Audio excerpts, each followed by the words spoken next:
there are 10 fetters, and these are fetters in the sense that it binds us to these rounds of samsara. That means to these rounds of birth and death, birth and death.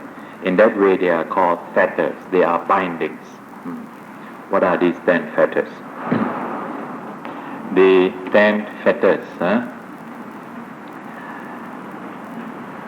The Pali term is Dasa Sangyojana. Dasa Sangyojana. Or in English we render it as the 10 fetters.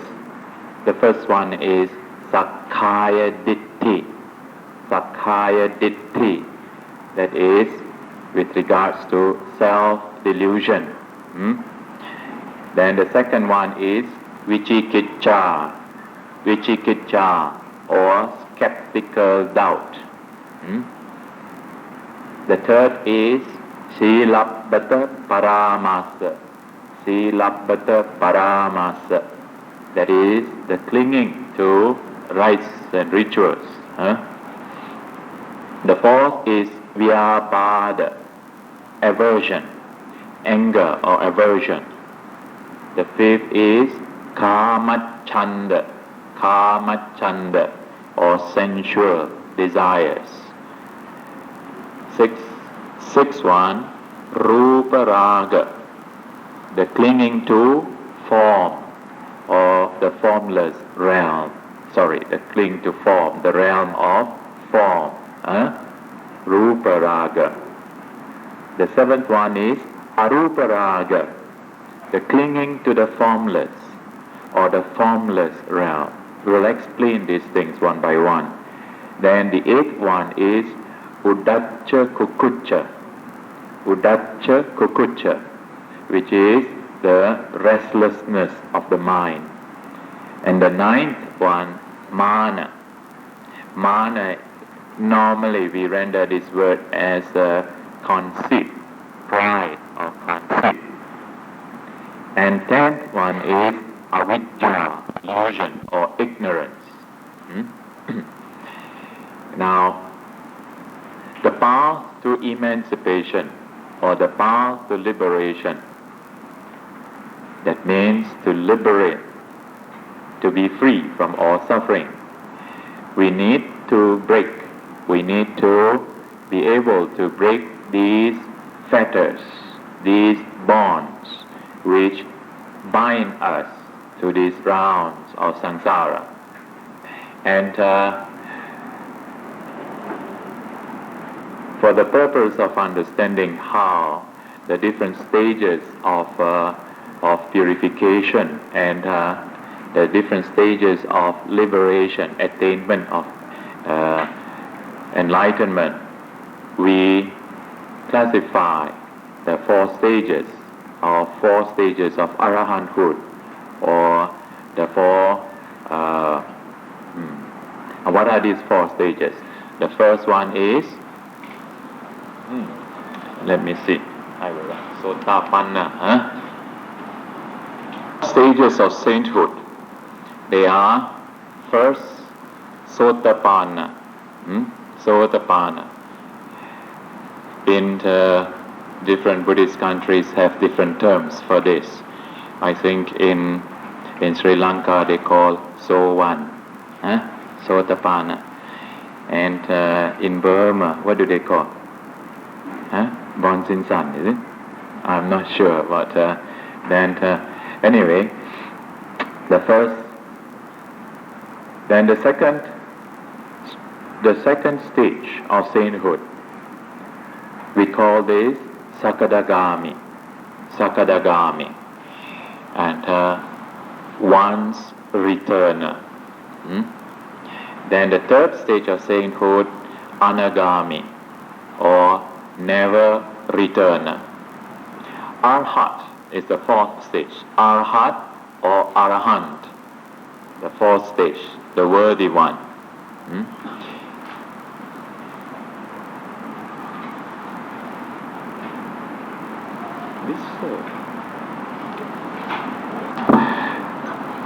Yes, now we will first explain to you the four the 4 stages of sainthood, and how you can attain these stages of sainthood. The first stage of sainthood is called Sotapanna, or stream winner. What do you mean by the stream winner? A stream winner is one who has seen the noble path, who has tread the noble path, and who has seen, and he is a stream winner in the sense that he is already in the stream, in the path to sainthood or the path to enlightenment. He has already stepped in the stream. So it is said that he definitely will attain. It's only a matter of time. It's only a matter of time. And it is said that a stream winner is one who, if he does not work hard, strives hard for his liberation, emancipation within this lifetime,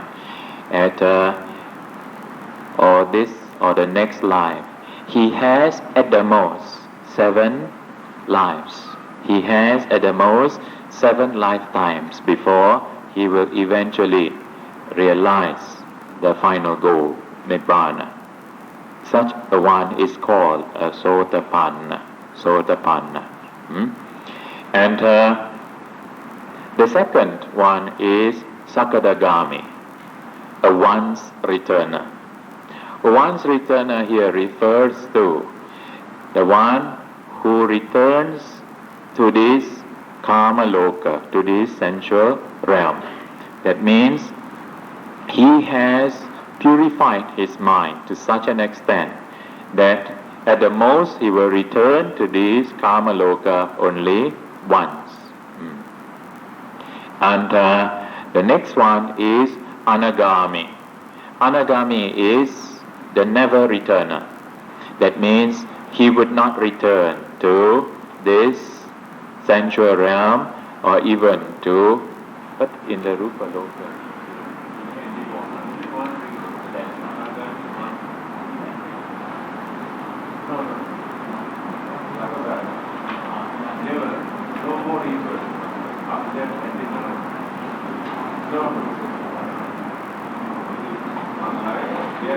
I have to check so that the Anagami is never returner, because never returner here refers to never returner to this Kama Loka, to this sensual world. And because from what we understand is that the Anagami one who attains to that stage, when he dies, he can be born in the Suddhavasa. This is one of the Brahma Loka, but from there he attains to Nibbana. He does not return no more, he returns no more to the sensual realm. Such a one is the Anagami. Then the other one is the Arhat or Arahant. He is called the worthy one in the sense that he has put an end to all the fetters. And he realized the goal. He has realized the goal. And to attain these different stages of sainthood, for the first stage of sainthood, Sotapanna, of the 10 fetters, it is necessary, the requisite is to break the first 3 fetters. The first 3 fetters. That means to say that a stream winner will break firstly the fetter of self-delusion, Sakkaya Ditthi, fetter of skeptical doubt, Vicikiccha, and Silabbata Paramasa, the clinging to rituals. And these are the 3. Now, what is this first Sakkaya Ditthi? Sakkaya Ditthi. Ditthi is the view of the self, that there is such a thing as the self, an entity called the self or the soul, atta. And when in the process of developing one's mind, and one begins to see the nature of this being, and then begin to realize that this being is nothing but a combination of what? Mind and matter, or what do you call it?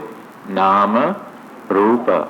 When you begin to see and perceive this whole being in terms of Nama, Rupa, in terms of physical, mental and physical aggregates.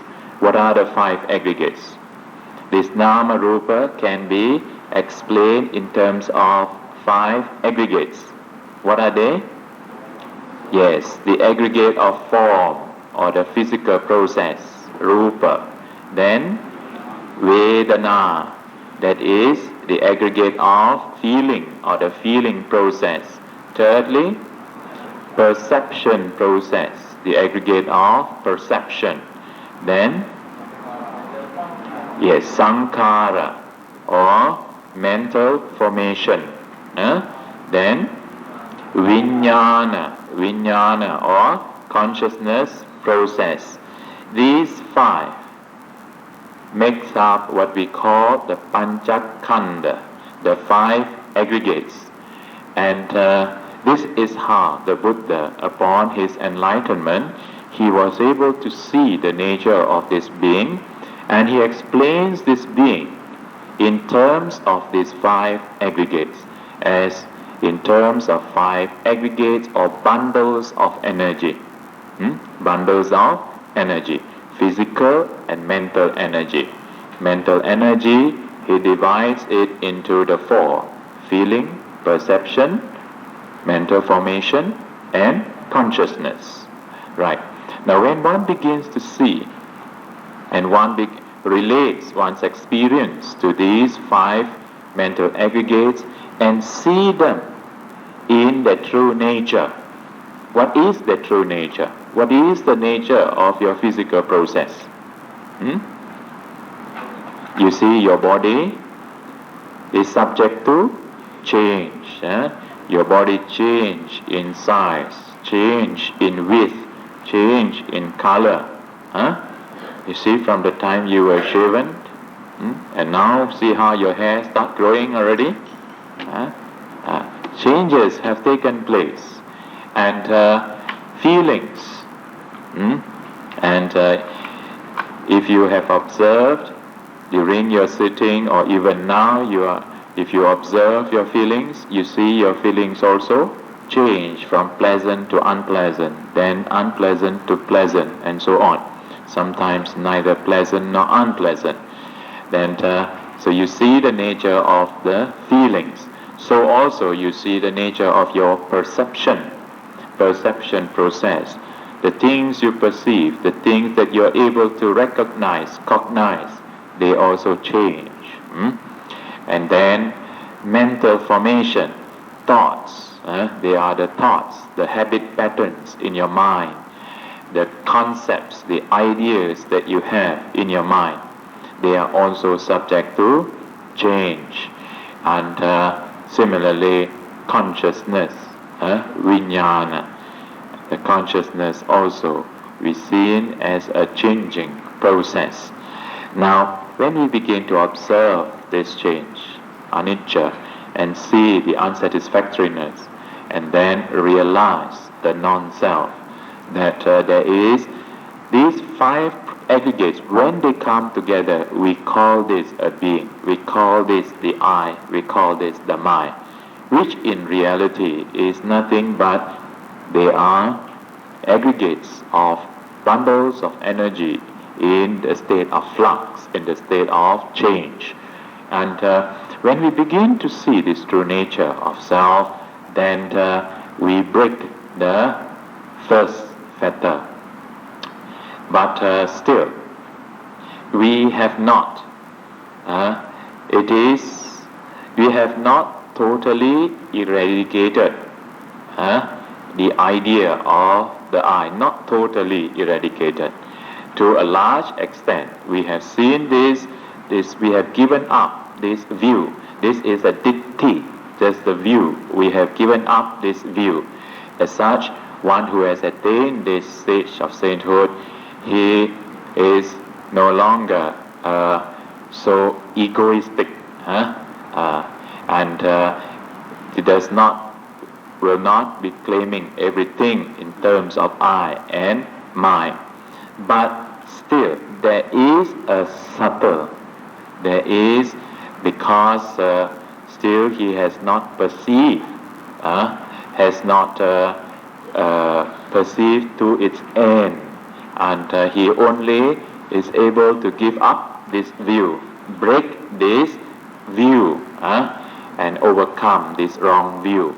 And because the ignorance, avidya, that is still there, that means to say, still he is not fully awakened with the true nature of life with regards to dukkha, samudaya, nirodha, and magga, the Four Noble Truths. And but he is able to realize and see this being as changing phenomena, and he does not cling so much to it. No longer have this wrong view. He has the right view. Then Vicikicca is the skeptical doubt. The doubts. There are various kinds of doubts here. The doubts with regards to the Buddha, the Dhamma, and the Sangha. Because now, when he practices, when he realizes the path, he knows that what the Buddha has taught, this is the path that is able to free one's mind from suffering.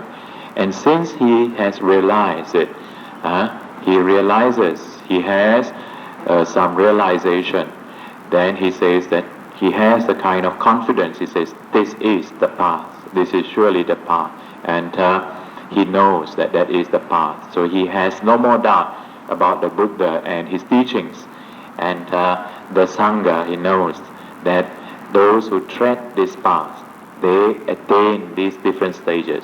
So he has the full confidence in the Buddha, the Dhamma, and the Sangha. As such, he overcomes the skeptical doubt. And then the third one is Silabbata Paramasa. Now he no longer clings to rituals, rites and rituals. Sometimes you see people, while they are striving, they cling to certain rituals, even in their practice, while they are striving and practicing. Sometimes they cling that they have to sit certain place and meditate for so many hours, and first they have to do this, first they have to chant these words and then chant that words, and they think that it's only by chanting these things that they can gain their enlightenment. Now, this is a ritual that they go through. And the one who realizes, who has realized the Dhamma to this first stage, he no longer clings to this kind of ritualistic practice. And because he knows the path. And so when one overcomes these three fetters, then he is said to have attained the first stage of sainthood. It is like one who, it is compared to one who travels, or one who walks in the forest, and while walking in the forest, he is lost in the forest, and the sun, when the sun set, the forest is dark, he could not see anything, cannot see anything. Then suddenly, what happens? Lightning. There is a lightning, or there is a flash of light. And with that flash of light, he sees the he sees the path that leads out of the forest. The moment he sees the path, he steps on it, and then the light is gone. Right? Now it's a matter, he's already on the path. How long it takes for him to get out of the forest? It depends on whether, how fast he walks, whether he wishes to crawl, walk, or take his own time. It's up to him. But the distance is such that he will cover it within 7 lifetimes. That is the distance that he can cover it within 7 lifetimes. Right? And no matter if he walks very slowly, he will cover it within 7 lifetimes. So that is how we see. Once you begin to see the path, you know it, you move that path. You are no longer groping in the dark. Then the second stage, when he further practices and overcomes, not totally overcome, but just he is in control. He keeps the 2 other fetters, aversion or anger, and kama chanda is sensual desire or lust. When these two fetters are under control, not fully overcome yet, but just under control, he is able to control his anger. He is able to control the lust that arises in the mind. And with these further two fetters under control, the first 3 fetters having eradicated, having broken, and the next 2 fetters, that is the 4th and the 5th, Vyapada and Kamachanda. When these 2 fetters are under control, then we say that that person has attained to the second stage of sainthood or Sakadagami. Then the third stage of sainthood, he needs to break all the 5 fetters. Not only overcome anger and lust, but he totally overcomes them. He has now no longer any anger, no longer any sensual desires. So these 5 fetters. And upon breaking the 5 fetters, one attains to what you call anagami, and the third stage of sainthood. In order to attain to the stage of arahant, 5 more fetters have to be broken. What are these 5 fetters? The fetter with regards to the clinging to form. Clinging to form here means the clinging to rupa form, in the sense that is why still those people who attain the anagami stage, still they may be born in the what you call arupa loka, but they will, from there they realize nibbana. They never return to the sensual realm. They never return to the kama loka, because still we find that the last 5 fetters, still the anagami still has not broken the fetter with regards to rupa raga, arupa raga, the clinging for the form to be born in the realms of rupa loka, the realms of arupa loka. And then there is udacha kukacha, a restlessness of the mind, sometimes the remorse, certain remorse also. One does not overcome this totally until one reaches the last stage of sainthood. Mana is translated in English as conceit, but a more appropriate meaning you can understand when you understand the meaning of this word. This word mana comes from the root word minati, that is to measure. To measure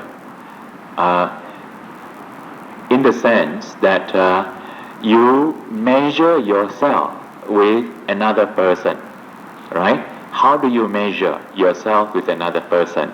You measure in terms that, oh, he is the same standard. We are equal. Or you measure and say, he is better than I am. Or he is not as good as I am. Right? You measure yourself. In other words, you compare yourself with another person. And as a result of this comparison, when you think, oh, I am better, or I am just is equal, then this is how we get the idea of pride. This is how we get the idea of conceit. Mana is that element, that fetter of measuring. Measuring oneself with others, comparing, and giving rise to not only conceit, but also this is how it gives rise to the inferiority and the superiority complex. When he thinks in terms of is equal to the other person, or he is better than the other person, then he gets the superiority complex. When he thinks in terms of, he is not as good as the other person, then he gets the kind of inferiority complex. So this kind of complex is still there, not totally eradicated yet, until such time when avijja, ignorance, is fully eradicated. Here avijja refers to the what? The Four Noble Truths. Ignorance of the Four Noble Truths. When one realizes clearly what the Four Noble Truths are, then one overcomes avijja. When this avijja is broken, then when all these 5 fetters are broken together with the first 5, then one attains to one is emancipated and becomes the arahat or arhat, the worthy one. So the question was this, that self-delusion and mana. So the way we understand is a Sotapanna has overcome that view. He has already overcome the wrong view with regards to the self. And he has some insight, not full insight yet, he has some insight with regards to the nature of the self. He begins to perceives the self in terms of anicca, dukkha, anatta, but he has not fully realized it as such. So still he has this subtle defilement in that, and still he tends to measure himself with others. That is why still he compares. He can compare himself with this, compare himself with that. And so mana, the element of mana, is still there. It is only when one breaks that fetter of avijja and realizes, then one is able to break all the other fetters. And does that answer your question?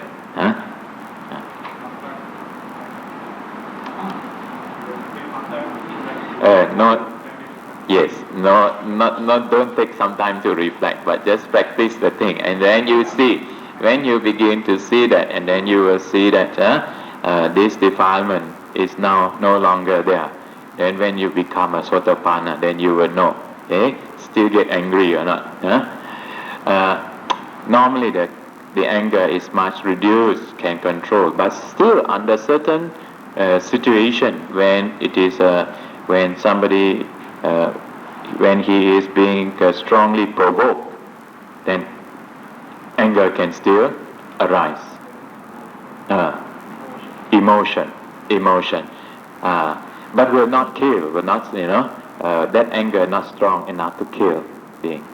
You see, that emotion can arise there, and yes. So you see, it is not so easy to finally overcome the aversion and sensual desire until which stage?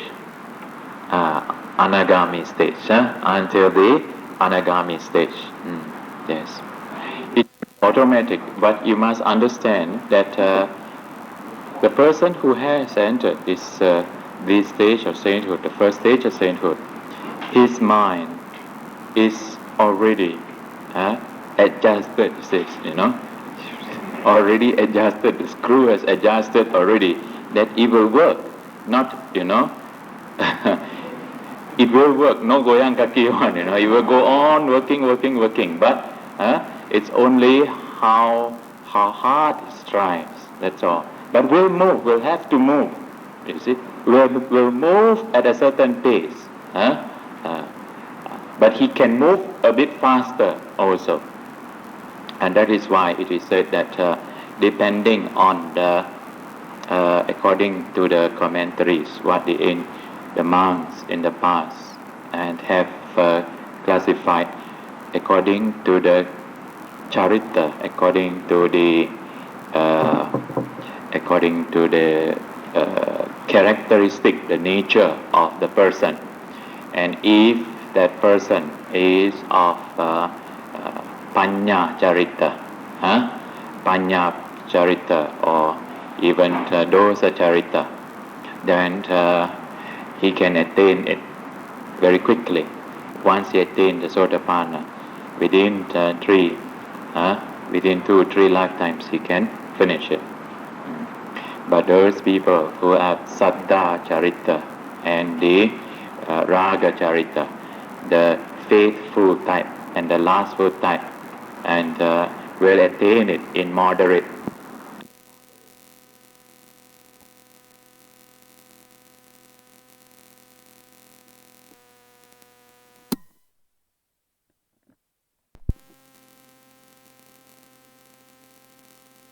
And if that person is of Panya Charita, Panya Charita, or even Dosa Charita, then he can attain it very quickly. Once he attains the Sotapanna, within 2-3 lifetimes he can finish it. But those people who have Saddha Charita and the Raga Charita, the faithful type and the lastful type, and will attain it in moderate. That means about 4 or 5, lifetime. He can put it, once he attains the first stage of sainthood, within 4 or 5 births he will finish it. And those who are for the deluded type, and consciousness deluded type, he will have to go through 7 births, 6-7 births before he can finish that. It depends on the nature of that person also. That's why when we talk about Deva, there are the Samadhitti Deva. Those Devas who have realized, who have right views. They are those who have attained the Sotapanna and are born in the Deva realm. So they are called the Samadhitti Deva. No, Mara is Michhaditti Deva. Mara, evil thoughts. He is a Deva Putta. He is a Deva, one of the wicked Deva, Mara.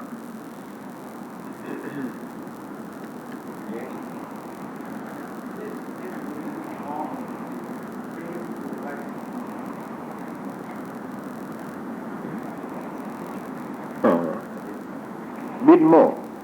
Why you want to cling? I think that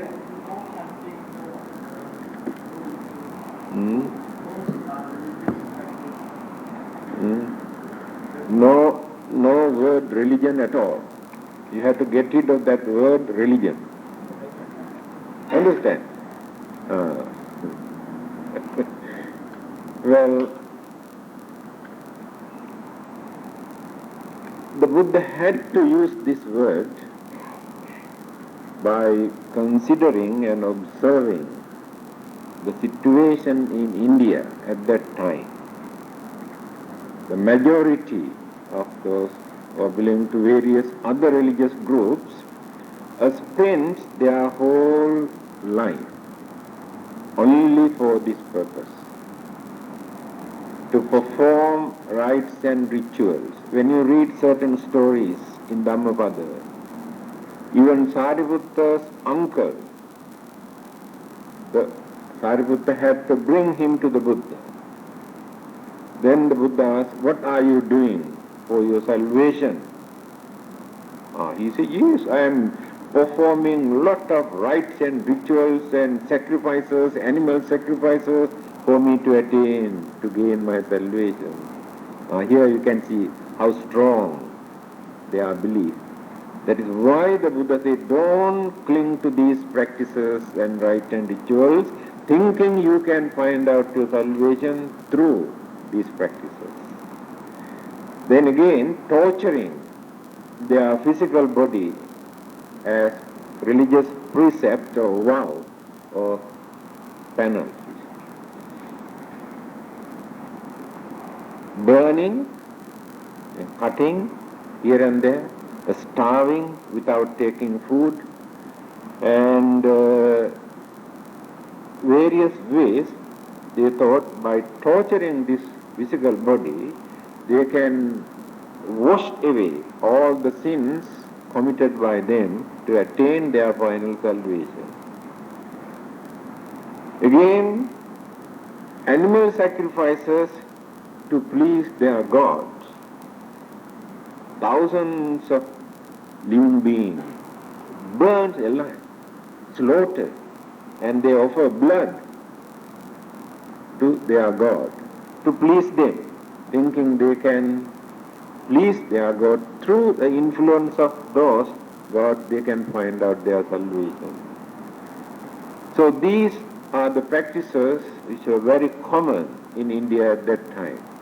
In fact, the Buddha was referring to those practices as rites and rituals, but not those cultural, traditional practices that we are performing as offerings of flowers and lights and joysticks and various things in the name of the Buddha or religion. They are not under this category. At the same time, by performing these our rites and rituals, we never develop this idea in our mind that we can attain our final salvation only through these practices. You understand? These are our cultural, religious practices. Later, when we develop more and more understanding and purity and gain more wisdom, then we can minimize, we can reduce, we can ignore all these practices, not important. But at this stage, we can divert our mind to concentrate more.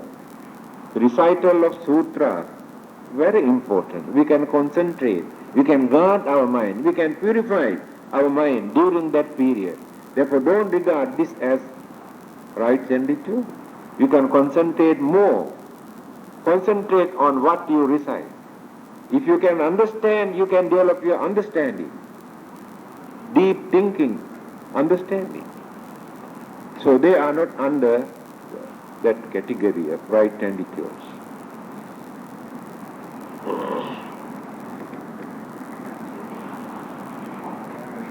I've read many stories about the Arahant. Why is it the Arahant really one that already attained the enlightenment? Still got nothing of schooling, emotional type of feeling. No, he said he has read many stories that Arahants also scolded people. Emotion, they have shown their emotion. How many Arahants scolded you? Huh?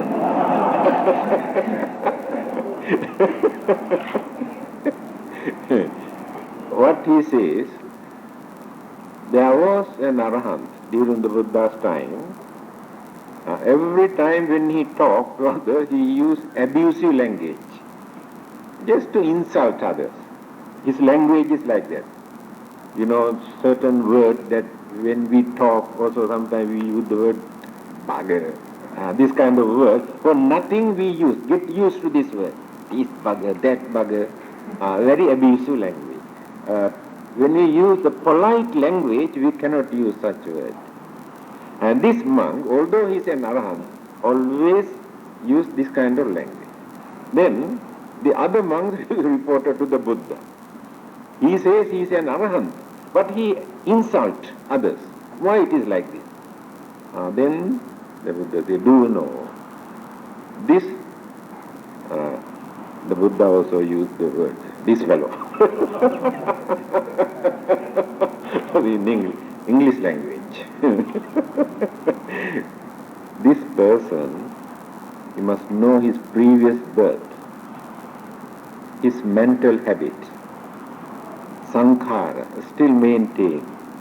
Although his mind is pure, sansaric habit, this is called sansaric habits, kilesa vasana, remainder of certain mental attitude. Only person who is free from this mental habit is the Buddha.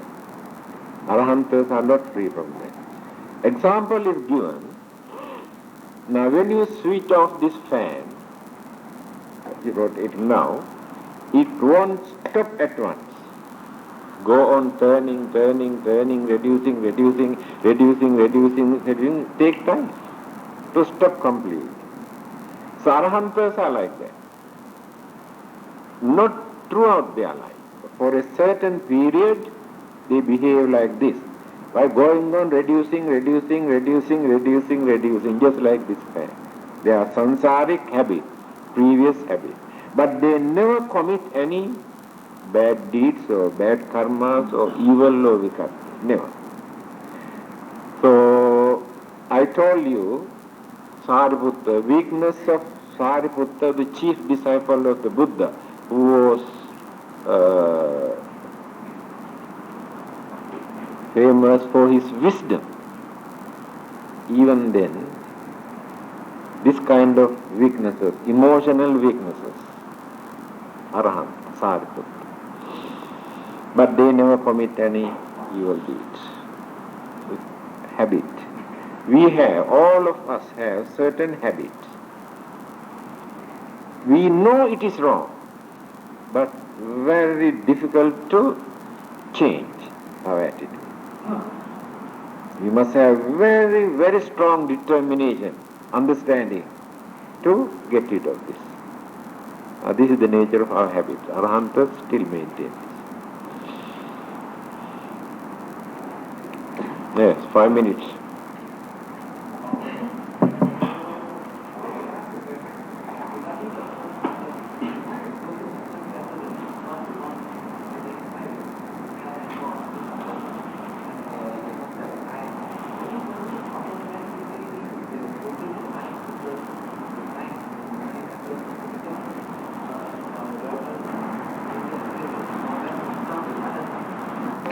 You cannot use the word self here. That is talking about the status. Nothing to do with self. Knowledge, purity, complexion, qualities, virtues, these are the things that they regard. Superiority, inferiority feeling, they maintain for these things, but nothing to do with self.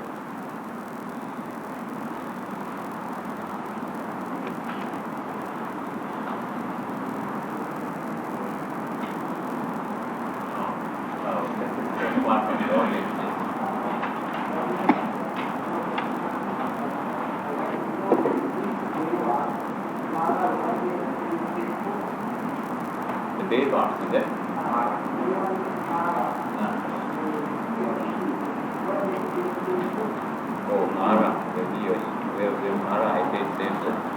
not as Mara. Not as Mara. When rebirth takes place again and again, he also gets the chance to purify the mind, to become a saint. Yes, the Buddha was a Mara. Do you know that? During one of his previous births. He was a Mara. And he pointed out this. You know, Devadatta injured his feet. He said this is the effect of the bad karma that he has committed when he was a Mara, the Buddha said. So the Mara has become Buddha here.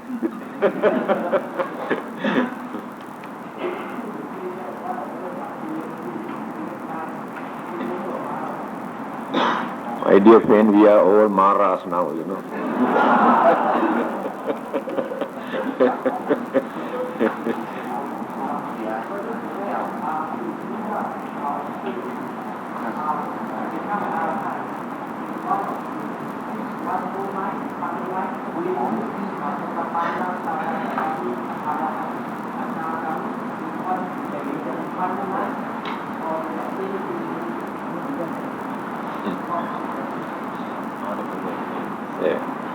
How?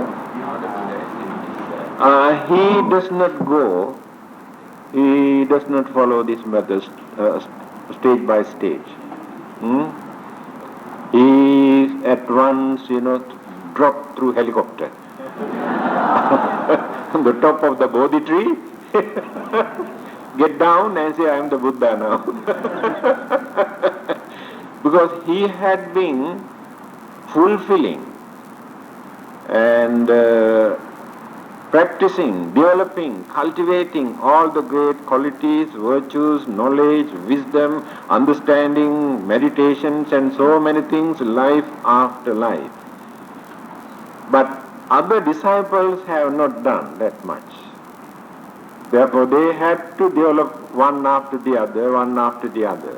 In the case of the Buddha, he has completed many of these things earlier. So, not necessary for him to start from kindergarten. Yeah. Just one more question.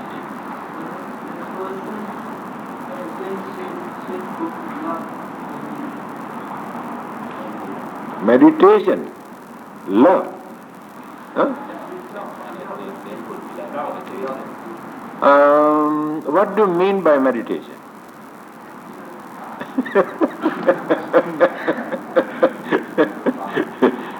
Meditation does not mean that one must sit down somewhere in a dark corner, close his eyes and keep quiet. Meditation means concentration. Concentrate something deeply, analyze, try to understand what it is, then realizations appear. That is meditation. Everybody must do that. Must. Okay. Very clearly mentioned in certain sutras how delicate their life, their existence. Khidda padusika deva, mano padusika deva. Devas, when their anger flare up to the maximum level, instantly they die because of their anger. The whole system burns, cannot exist anymore, although they have good karmas. Khidda padusika deva, and they spent most of their time for enjoying and playing. After playing and playing and playing, and exhausted, their physical body cannot tolerate anymore, very delicate, die instantly. The story in Dhammapada, so one of the devas, while they were playing, suddenly died, disappeared like this. Then rebirth has taken place here in this human world as a female, as a girl. Here, she got married and produced few children. After her death,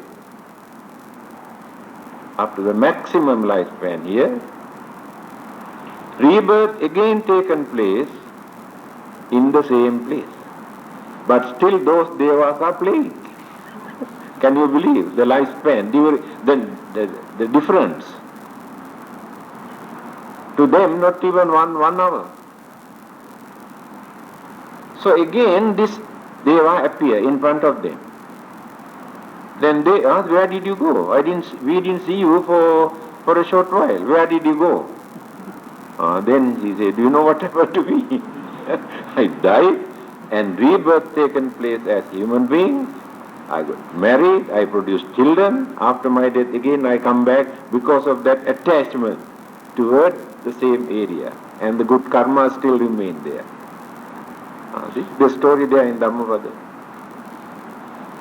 Okay.